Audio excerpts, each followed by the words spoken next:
ou quel champignon pourrait pousser sur cette boîte et qui était dans leur bouche. Et j'ai aussi fait un test en utilisant leurs pattes et donc voir si leurs pattes étaient propres ou pas. Ok. Du coup, ça, tu vas nous le montrer direct. Ouais. Let's go. Allez, c'est parti. Donc ça, c'est tout ce que tu as fait avec des échantillons de chiens. C'est ça. Donc on se retrouve avec des trucs dégueulasses là. Il y a différentes catégories de boîtes en fonction de ce que tu as mis en contact. Tu m'as dit, il y a Patoun et les chouilles. Et les chouilles, c'est ça. En fait, je suis venu à la maison avec ma boîte de pétri et dedans, vous pouvez voir, il y a un milieu de culture qui est en fait à manger pour les micro-organismes. Quand on prépare une boîte de pétri, le milieu, on le stérilise. On va tuer tout ce qu'il y a dans le milieu. Et donc si on met en culture quelque chose, il n'y a que cette chose qui va pousser puisque là, à part à manger, il n'y a rien. Alors on commence par la bave. Ouais, c'est ça. Dans ces deux boîtes-là, ouais. Oprah et Ursula, mes chiennes, ont léché ces boîtes.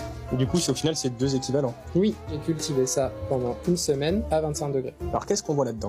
Il y a des champignons, on voit ces grosses colonies colorées et cotonneuses se sont développées, et des bactéries, ces colonies plus lisses et colorées. Donc ce qu'on peut voir là, c'est que dans la bouche des chiens, il y a des champignons et des bactéries. Il y a quand même tout ça dans la bouche de nos chiens quand même. Donc là, moi, ça me calme un peu sur les bisous. Alors, il y a quand même tout ça, mais finalement, moi, je trouve que c'est pas si choquant. Si tu veux être choqué, je te propose qu'on regarde plutôt les pattes.